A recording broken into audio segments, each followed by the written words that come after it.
All right, take it away, Anna. Good morning, everybody. Thank you for logging on this morning. A little bit about me real quick. I am an escrow officer here at Chicago Title, and I've been in the business for 25 plus years. And I like to say I've seen it all, but every day surprises me.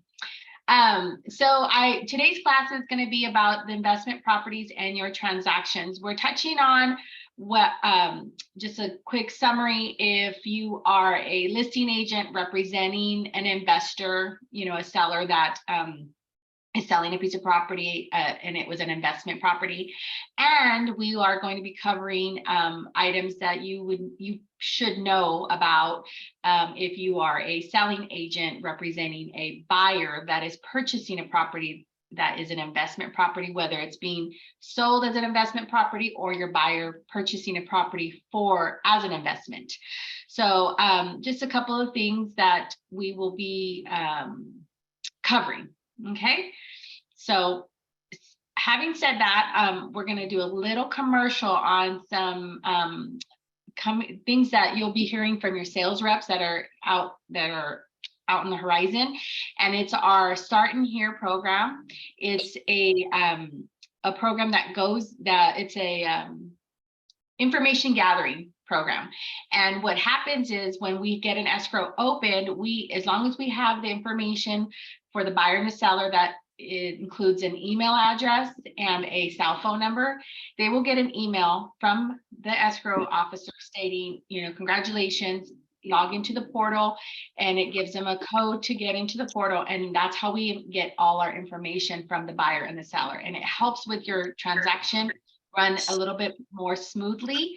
And in that Start in Here portal, the buyer has an option to make their earnest money deposit as a mobile deposit, and it's super easy. It's actually very user-friendly, so it's not that difficult. The only problems that we see is sometimes the buyer forgets to sign the check, or they have something wrong in the body where they've written out something. But other than those kind of problems, we usually get these mobile deposits very efficiently and it's very effective when we are getting to the time frame of the 3-day where they have to have the deposit in. Also, as a real estate agent, you will receive an email from us inviting you to log on and download the In Here program on your computer or your cell phone. And what that does, it allows you to get real time updates when the earnest money deposit comes in, when the preliminary title report comes in, and certain milestones throughout the transaction, when the clients are scheduled to sign, funded, recorded, all that good stuff. And in that In Here program, also, you're going to have some document retention documents that are in there that you typically need for your file. And so if it's after hours and you're looking for a copy of the EMD or a copy of the prelim, or the final statement if your transaction is already closed, that you will be able to access those documents in the In Here program. Okay. So today we will cover on our agenda, I gave you a little bit of a teaser at the beginning, is our general guidelines when buying and selling an investment property, which title policies are available because there's certain criteria when you have an investment property transaction. And then your next item is buying and selling flips. So that's typically how they're referred to, other than an investment property, is a flipped property. Investment properties with tenants, that's not, that has a big concern at times. And then the last item, I believe, is properties with HOAs. That is always something. Oh, I'm sorry, financing too, but HOAs is something that people tend to forget when they're dealing with an investment property and their end goal. And then financing of investment properties. And then we'll have questions and answers at the end of the class. So regarding our general guidelines, I'm going to go over 3 basic scenarios that we have seen when we have a transaction with an investment property. And the first one is the transfer of a property that has been used as an owner-occupied property with the intent to use it as an investment property. So basically what that means is I'm selling my property that I have lived in, and the person that's buying my property is not going to live in it and is going to use it as an investment property, whether they're going to buy, fix, sell, or buy, rent.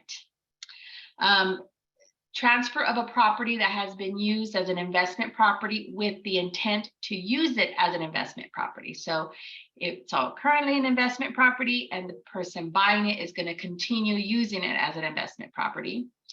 And then the last one is transfer of a property that has been used as an investment property with the intent to occupy it as a primary residence, meaning a property that was just, it could have been a vacant property that was just flipped, or it could be a tenant occupied property that the tenants are vacating, and then you're going to, and the buyer is going to actually live in it after the close of escrow. Okay.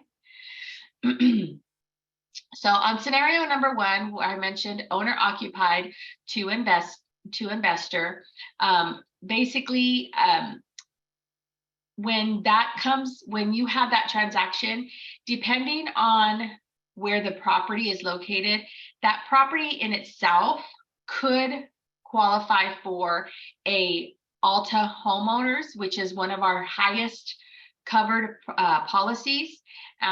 And just a side note, if you want to know what is included in a certain owner's policy, if you scroll through your prelim, those policies are actually attached to the prelim, a description of the policies. A lot of people kind of just flip through them because it's a lot of words and a lot of information. But if you were curious, those descriptions of each policies are attached to the preliminary title report. But going back to the fact that the property could very well qualify for the highest policy. However, we may not be able to issue that homeowner's policy because of who is purchasing the property. If an entity like ABC LLC or ABC Corporation or Anna Gettman General Partnership, if it's an entity, they cannot be issued the homeowners because an entity cannot occupy a property, number 1. Now, if the person that's purchasing, that's not an entity, say I'm purchasing the property as Anna Gettman, but I am not going to occupy the residence, even though it does qualify for the homeowners, I cannot be issued a homeowners because I'm not going to occupy. So in those 2 situations, even though the property qualifies for the highest policy, the CLTA, the standard policy, is what's going to be issued. I know that's maybe a little bit confusing, but it's the guidelines for what the policy covers. So you can't cover a homeowner that's not going to occupy the residence as a homeowner. So that's why you would have to be issued the CLTA policy. The seller will not be subject to withholding if, and I say if, they qualify and one of the exceptions applies on the 593. Now, most of the time, investors that are operating under their entity name will understand the guidelines and the rules, because most of the time they are doing business under the entity name for this particular reason of withholding, state franchise tax board withholding. So when that form is issued by escrow, it's the 593, that there's multiple questions that the seller can answer whether they are if they qualify and they're exempt. So for example, corporations will be exempt of the withholding, and LLCs and certain entities. Now, if you're an individual and you lived in it 2 out of the last 5 years, you could qualify for the exemption of withholding. Now, that's the extent that I will go as far as explaining who qualifies for and who won't qualify for an exemption, because that form is a tax form and should not be handled by myself, by escrow, and you as agents, because that is something that the sellers need to discuss with their CPA or whoever prepares their taxes. So don't get yourself in a situation where you're sitting and explaining the withholding to your clients. It's just not a good practice, and you are setting yourself, you're putting, the liability is not worth it. To try to give that great customer service. We all want to give great customer service, but sometimes we have to stay within our guidelines. The next item, we will offer a binder policy, also known as an investor policy, to the buyer. Now, what that means for people that don't know what a binder policy is or don't understand, if I'm purchasing a property that I know I'm going to sell within the next 2 years, I'm going to ask the title company, can I please purchase a binder policy? And what that is it's like a not a coupon. I don't want to say, I'm having trouble with my words today. It's just like a little extra guarantee. Why am I having so much trouble this morning? I am so sorry. A binder, just basically, it's a, hey, use this certificate for a later sale, and you're not going to have to pay the full policy premium. So if I go buy a property right now and the seller is going to pay the owner's policy premium in escrow, and for example, maybe it's $1,000 based on the purchase price, well, I'm going to pay $100 for that binder policy, that certificate saying that, you know, when I go sell it, I'm going to be able to get a huge discount on the future policy. So here I am today buying a piece of property, paying $100 for the binder, and I go sell it 9 months from now. And depending on my purchase price, say if the purchase price, the premium calculated to $1,600, well, I'm not going to pay the $1,600 because I purchased the binder for $100. And I'm not saying that all binders are $100. It's 10% of the owner's premium, but I'm only going to pay the difference between the purchase price that I bought it on and then the purchase price that I'm selling it. So if I bought it at $200,000 and I'm selling it at $250,000, I'm only going to pay the owner's policy premium for that $50,000 difference, and it's going to be very inexpensive, you know, besides the $100 that I initially had purchased. Now, if you find yourself that you bought a policy, a binder policy, and you're nearing a 2-year mark, because the initial term is 2 years, and if you're nearing, you can call the title company before that 2-year expiration date, you know, expires. You can call the title company and purchase an extension of that binder policy, and I believe it's another 10% at that moment, at that time. So you're purchasing an extra couple of years. Okay, and then can be extended for an additional 2 years. Now, if it expired May 15th and you're calling May 20th, we cannot extend it. I mean, it's basically for the 2 years. And if you catch yourself with, you know, going over the 2 years, just call before that date is up. Okay.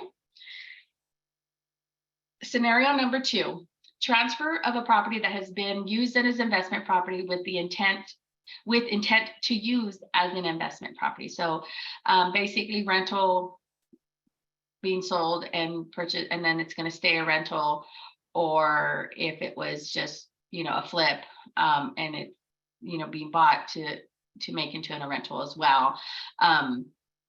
So that scenario, again, because the person is not going to live in the property, whether they're an entity or an individual, and it could still qualify for the Alto homeowners. But the fact that no one's going to live in it as a homeowner, that we cannot issue anything but a CLTA policy, so the CLTA standard policy. Now, if there are tenants in the property, there is a number of considerations that can affect the escrow. Escrow should be provided a tenant estoppel document. Now, in regards to the tenant estoppel document, those are CAR forms out there, the estoppels for the rents. It is very important that you provide these to escrow because it has all the information, whether it's going to be if there's a security deposit, and if so, how much, and the rents, how much are the rents, and when are they paid to, paid up to date, because we have to prorate those rents according to the close of escrow date, and we have to transfer the security deposit from the seller to the buyer. And so sometimes we have to know if how we're going to transfer, because technically that money is not, the security deposit is not the buyer, I'm sorry, it's not the seller's money, and it's not going to be the buyer's money. It's just, the tenant's deposit that the landlord's holding on to. So sometimes we do credit it, debit and credit in escrow, but depending on the situation or the scenario, I've had buyers ask me that they don't want to use it as a credit towards their bottom line, their closing costs, because it's technically not their money. But and then I have buyers that are okay with it because they're going to take that money and put it aside after the close of escrow for their tenant security deposit. And so going back to this form, if for whatever reason you have, this form is not the only form that can be used and can be provided to escrow to provide all this information. If you have lease agreements, those two will work. Rental agreements, those two will work, because what's going to happen is we can receive those agreements to get that information off of them. We're just going to have to ask that extra question, like when is it paid to, because the lease agreement or rental agreement is not going to tell us if the rents are current or when they're paid to. So we'll go ahead and ask that question, and with all this information, we will do what's called a rent statement, a rent roll. We will type it up. We will say, this is what escrow understands the rents to be, the security deposits to be, and this is what we understand them, what date that they're paid to. And we will give that escrow instructions, rent roll, rent statement to the seller for verification, and they will sign it, and then to the buyer. So the buyer understands that the seller is stating, this is what I'm holding on to, this is what the rents are, and this is what they're paid to. So they understand when after the close of escrow, what they're going to be collecting going forward. Okay. So in regards to, I think I want to make sure I covered all of the rent. Yes, I did. Okay. Just want to make sure. Sorry, I didn't want to miss anything. I want to make sure I give you all the information.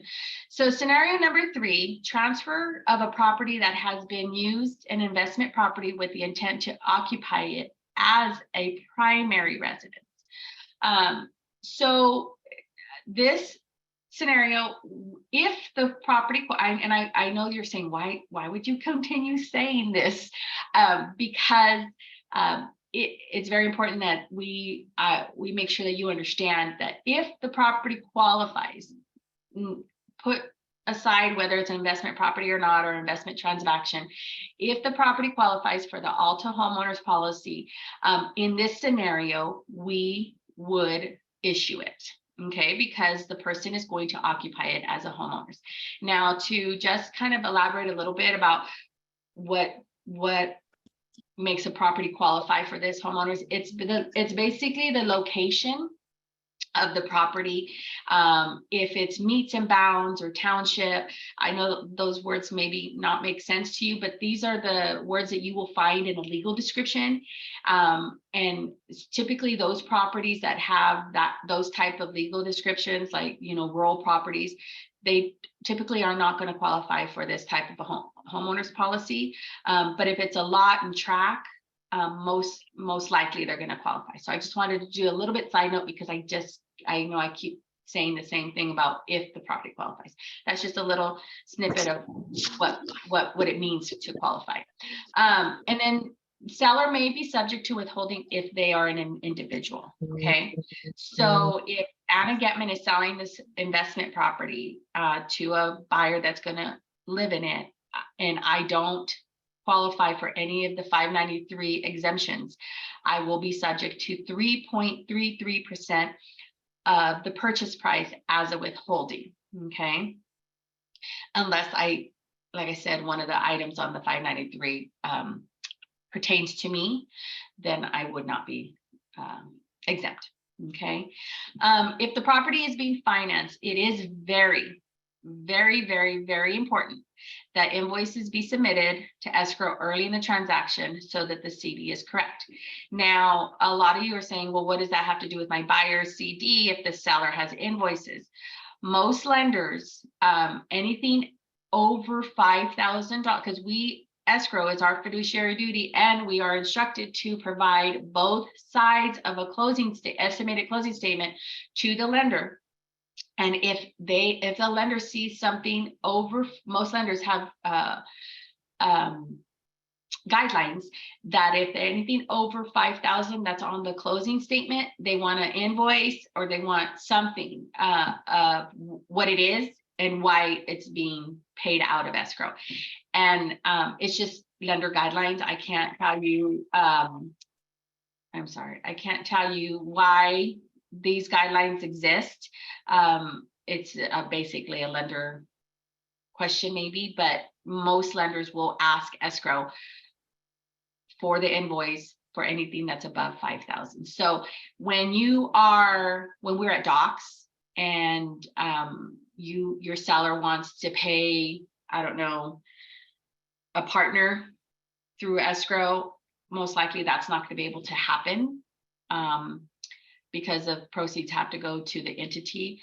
But if they have, say they renovated the property and they're owed however much money, 15,000, whatever, for renovation costs, that invoice will have to be submitted, and it would have to be detailed of what the $15,000 is going to be collected and paid out of escrow for.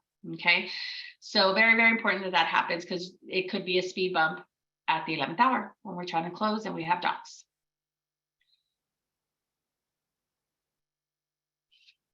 Okay, special circumstance or special considerations on flips. Well, there's a few things. Some of these probably, if you've been in the industry for a little while, you'll have heard some of these things. But basically, when a property is being purchased with the intent to rehab and sell, keep these guidelines in mind. Okay. So, and especially when contracts are being written or offers are being submitted, and as listing agents, offers are being, accepted, think about these guidelines. So the 90-day vesting rule, if the property is being financed, another lender guideline is they don't want anything prior to 90 days. Like the seller would have needed to be vested on title for a minimum of 90 days. So then the contract can be dated the 91st day and you're fine. You can find this out by just contacting us or our customer service or one of your wonderful sales reps and ask for the vesting deed. And it'll give you the date of when the seller was put on title. Okay. The next thing is properties acquired through a tax sale. And they have certain guidelines. Now, this seems to be the most frustrating thing for sellers because they are not aware of what needs to happen when they purchase properties at a tax sale. And a tax sale is when the property taxes weren't paid for 5+ years. The county takes the property and then sells the property as a tax sale. And great deals happen. I'm not saying that it's a bad idea to acquire properties through a tax sale. I just want everybody to understand and be educated that when it's acquired, it's not a quick, I'm going to buy this, I'm going to fix it up, and I'm going to sell it. Because when a property is acquired through a tax sale, most, and I say most 99% of the title companies will not insure a property that was acquired through a tax sale for less, that has not been held on for less than 5 years. So basically, if I bought a property at a tax sale, and I would not be able to sell it and have it insured until 5 years from the date that I purchased it. Now, having said that, where there's a will, there's a way. And you're not dead in the water. If you have a property that was purchased through a tax sale and you're at that 5-year mark, now we have to submit to underwriting case by case. If they'll authorize us to have the transaction and to insure it. But most people that buy properties at a tax sale are not holding on to them for 5 years. So what happens is, for example, I don't know a lot of other escrow officers in Fresno County that does these transactions. Right now, I am the only one that does these. Even other escrow officers in my office, when they come across one, they end up having to give it to me because it's a process. And basically, we have to reach out to a tax title services. And what they do is they issue a tax certificate to the title company. And that certificate allows the title company to feel good about insuring a tax sale.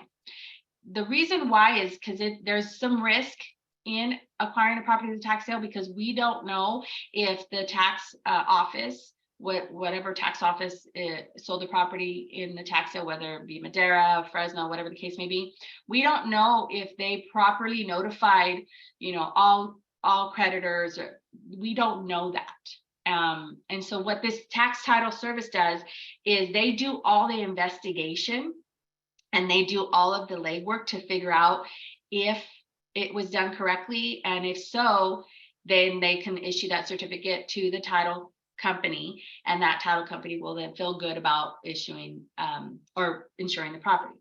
Now, this process does take at least 60 days. And this 60 days are on top of your normal escrow period. So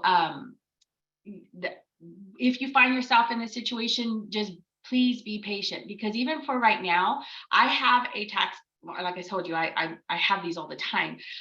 And for the most part, they do kind of go, we close successfully after a while. But for instance, right now I have one on a vacant land and I'm already almost 90 days. And the reason why I'm telling you this is because even at the end of the 60 days, the prelim is still a mess. There's still lots of other government liens that can affect these properties and previous transfer issues. So right now I'm still trying to clean up even after the tax title services issue that certificate. These properties do have issues, but for the most part, they do successfully close, anywhere between 60 to 90 days, because we have a normal escrow period after the tax certificate timeframe. I know that was like a lot, but it's very important. If you have any more questions about a tax sale, feel free to give me a call. Oh, and just a little bit side note, when I say that that tax certificate is issued to the title company, no title companies here in town accept those tax certificates. So of course, that's why I'm the only one in this area. For whatever reason, I have a relationship with a title company that in Southern California that insures these type of transactions after they issue that certificate. So please don't go to the title company that you hopefully it's us and say, okay, I'm going to get a tax certificate. I need you to insure this property. I do the escrow. This title company in Southern California, it does the title when we have this working relationship. It's not the same title. It's not a Chicago title office. It's a separate title office. So just a little bit of information there. And then appraisals and home inspections have extra consideration. So it's very important that you understand that with these investment properties, and the appraisal can mention things that are mentioned in the appraisal could cause some issues, and things that are mentioned in the home inspection could cause some issues. For example, when we are dealing with flip properties and they're being turned so quickly and there is no financing involved or whatever the case may be, when solar panels are on the roof and they are owned because they were paid to owners ago, that could cause a problem. I've had where an appraiser said that the panels were leased and they aren't. They were owned, they were purchased 2 owners ago, and for whatever they keep, I don't know, but for whatever reason, these things just kind of understand that could cause a little bit of a speed bump for you. Okay.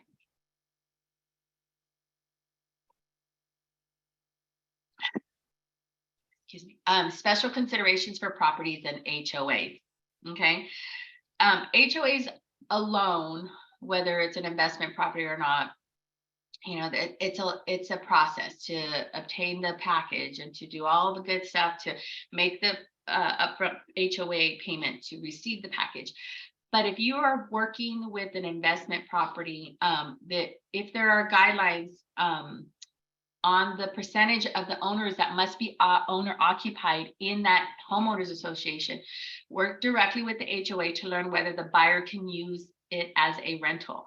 So I suggest you do your due diligence, before. I know it's kind of hard sometimes in the market because you want to try to get your offer in, but before you get your buyer into a transaction, you make sure, first of all, find out what your buyer wants to use the property for. And if they want to use it as a rental, you need to maybe do your due diligence, contact that HOA company, ask them the questions, like, because you can't assume that even if the property is currently being rented, you can't assume that your buyer is going to be grandfathered into that that authorization to rent the property, because sometimes HOAs have these guidelines that as soon as the property sells, if they have a wait list of other people that want to rent their property, as soon as the ownership changes, then they lose their spot and somebody comes in. So you can't just automatically assume that your buyer is going to be grandfathered into that rental percentages. So that's one thing that you should be doing. Guidelines for short-term rentals may be more restrictive than in the city county. So you also need to do a little bit of upfront homework and to find out if your buyer is purchasing the property to have a short-term, like make it an Airbnb or whatever the case may be. Make sure that they're going to be within the guidelines, or they're going to, because they also, you can't assume that they're going to be grandfathered in if it's currently being used for that purpose. Okay. Trailing items for today, supplemental taxes. This is my favorite. The reason why is because it happens so often. We get a lot of phone calls regarding supplemental taxes.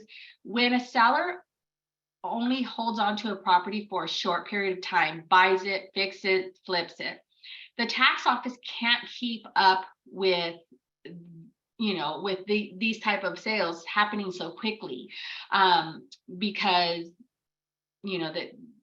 the taxes come out twice a year, and they try to do their best to work with the assessor's office work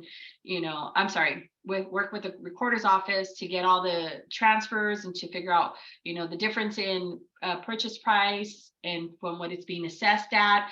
So your buyer can be receiving a supplemental tax bill that actually does not belong to them. And the way you find out is on the tax bill at the very top right-hand corner, it's going to tell you what the supplemental tax bill is, what period it's for. So it'll say activity date, and it'll have a date. Now, if that date does not align to when your buyer took title, chances are that supplemental tax bill belongs to the seller. And the reason why your buyer is receiving that bill is because the tax office sometimes can't keep, like I said, it can't keep up as fast as they need to. They will mail it directly to the property address. So having said that though, your buyer will receive a supplemental tax bill that does belong to them. And again, you would see on the top right hand corner activity date. And if it's the date that we closed escrow for your buyer, that means that supplemental tax bill belongs to your buyer. So all supplemental taxes on the secured roll are due in 2 installments, and the supplemental tax bill will give you these dates, like I just mentioned. And the tax year goes from July 1 to December 31st of 1 year into the next year, January 1 to June 30th. Okay, so just to keep that a little bit in the back of your mind of how the tax year goes. The supplemental tax bill is a one-time tax. The following year, your tax bill will be raised to reflect the new value. So typically lenders are pretty good at if there's an escrow account being established for an impound for your taxes and insurance, they will collect enough based on the purchase price, so 1.25 of the purchase price. So it shouldn't be too much of a shock for the buyers, because the lenders are for the properties that are being financed, of course, because the lenders are already calculating that correctly. Now, if you are working with a buyer that is paying cash, it's a good thing, just something good to mention, to your buyer. And we do have escrow instructions that explain this to your buyer as well, even if it's when it's a cash deal as well. It's just a good mention that you're going to receive a supplemental tax bill one time, and then your normal taxes should reflect what you purchased the property for. Okay. UCC financing statements on solar. Again, like I said, these same thing as the tax office, the solar companies can't work fast enough, especially if the property is being flipped, because most solar companies will remove the UCC and then put the new UCC on with the new buyer. But sometimes it takes them a little long, and I've had escrows where we handled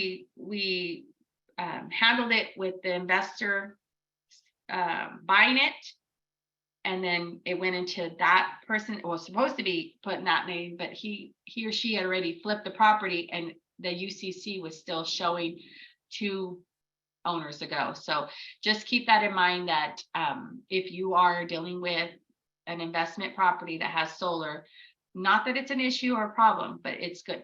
You might see UCCs on there for not your seller, but the seller previously. The city of Fresno has requirements to register as a rental. Check with your local government for other areas. This came about quite some time ago, a few years back, where you have to register your property as a rental in our area. So just make sure that your buyers understand that, because they could be penalized if the city finds out that it is a rental and it is not registered. So there could be some penalties there. Okay. And this is not my department. This is it actually is, I'm sorry. Chicago Agent One is an app that if you don't have it now, you can contact the sales reps and get this for you. But putting in an address and the close of escrow date allows the app to prorate taxes for the buyer and the seller. Withholding is also automatically calculated based on the sales price entered. Chicago Agent also features a sell to net calculator, which is pretty I think it's pretty neat. That helps investors determine what sales price would be needed to recoup rehab costs. Again, ask your sales exec for more details. I think this is great. Even as escrow officers, we have a way to to generate net sheets in our system. But I know that a few of us escrow officers really, sometimes this is kind of really nice to have, because we don't, as long as we put the address in there, we don't have to go to the tax website, figure out what the taxes are, and so on and so forth. So this is actually pretty neat, and then, you know, we use it ourselves. So, okay. And it's time for Q&A. I hope I didn't confuse anybody. I'm sorry for my first slide. I had difficulty getting going or talking. I'm not feeling my best today, so I do apologize. But does anybody have any questions that I did not cover? So one question that we have is, does the supplemental taxes come out of escrow? So yes and no. When a supplemental tax bill is issued, it's typically issued after the close of escrow, because the tax office is trying to catch up to that new sales price. Now, having said that, if the tax office has issued the supplemental tax bills in time, and if they're already issued, we do check for them before we close. We will pay any any supplemental taxes that are due within 60 days of our close of escrow. Okay. Okay, so at this point, if anybody else wanted to unmute and just ask their question straight out, you're welcome to do that. Hey guys, this is Shannon with Guarantee Real Estate. How's it going? Good. Hey, I'm this go back question to gallery format. Oh, good deal. This question's for Anna. Anna, you mentioned that you guys are now needing estoppel certificates. You know, obviously filled out by the tenants on the property. Is this sort of new, or is this sort of like an ongoing requirement? I don't ever recall having to do this before for investment property. It's not new. It's just something that we escrow struggles on getting, just because it's hard for us to fill out it's hard for us to calculate and to generate our rent statement. So it's not something that the car estoppel form itself is not an actual requirement. It's just nice to have, because it gives us all of the information that we need. So like I mentioned earlier, that a rental agreement or a lease agreement will suffice. It's just we'll have extra questions if it's not the estoppel car form. It's not an actual, like, we're not going to say, oh, we can't close your escrow because you didn't give us that form. I'm not saying that at all. It's just this information we need to have if we are handling the rents and the security deposits in escrow. If we are not, of course, we don't need it, but we will be drawing up instructions for the buyer and the seller to execute, saying that they understand that we are not handling the proration of the rents and the transfer of the security deposits in escrow. Right. Oh, it's just that I know that you're right. It does take a while to get, because you know, sometimes the tenants aren't aware that they're actually required by their leases to actually cooperate with an estoppel certificate when requested, and of course, you know, they kind of drag their feet and stuff, you know, once they figure it out and stuff. And I know that it's taken me, like, you know, often several weeks and sometimes like maybe a month or so to actually get them. But I just it kind of caught my ear because I hadn't really heard that. I know I do it and I know it's required for our files, but you know, that's a different story though. Second question I had for you is, you know, the transfer of security deposits and stuff. Do you guys need anything like a confirmation that the landlords actually have those security deposits on deposit at a bank, or like with a statement showing those accounts, also showing those funds in that account? Or is you guys kind of like taking the word that the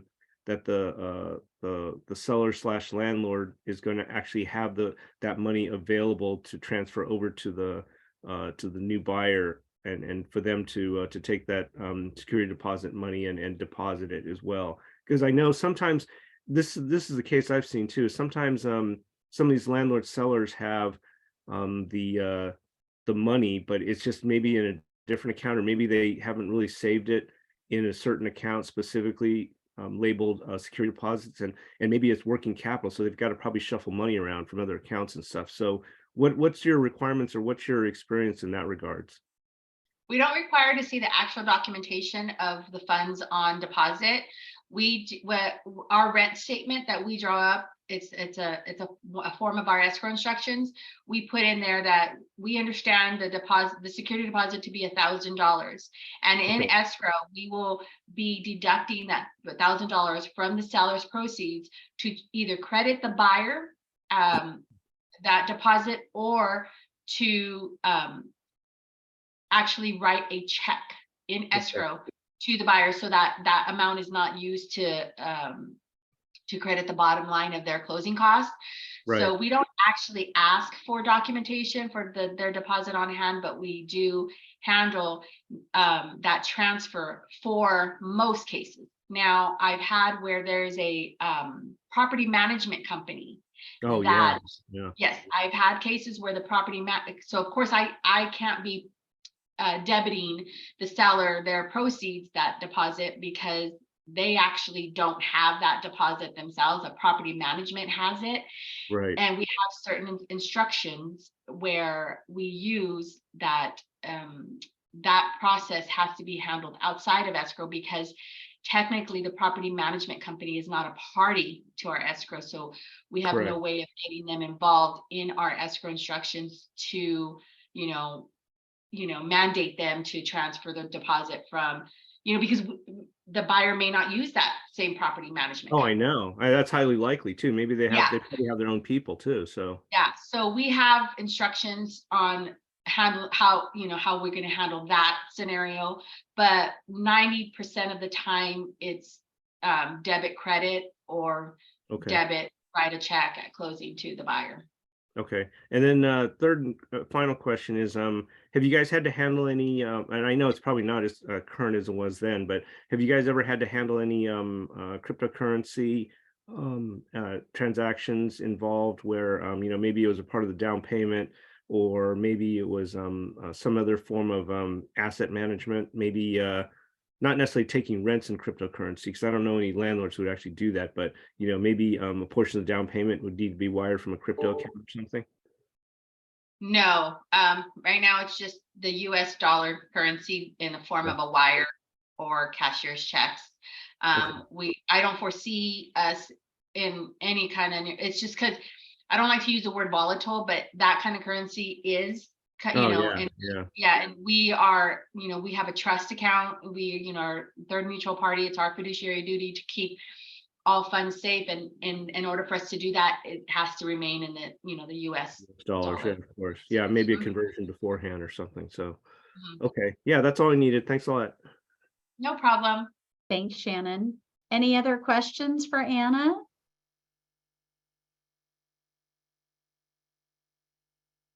Okay, great. Well, Anna, thank you so much. I think you shared a lot of good information. As I said, we'll be sending out a copy of this recording. You're welcome to share it with anybody that missed the class or that you think could benefit from it. We also post all these videos for our classes on our YouTube channel at Chicago Title Fresno. And so separate from the recording, for everyone that attended, we're going to try to send out a very short survey. We're always looking to make these classes better and make sure that we're delivering the topics that you care about learning about. So if you'll take just a minute to answer a few simple questions when you get that survey, it will help us as we're building out our calendar for the rest of this year and for our future classes. So thank you again for taking time out of a busy day and a busy month to join us, and we'll look forward to seeing you at our next class. That concludes today's class. Thank you. Thank you.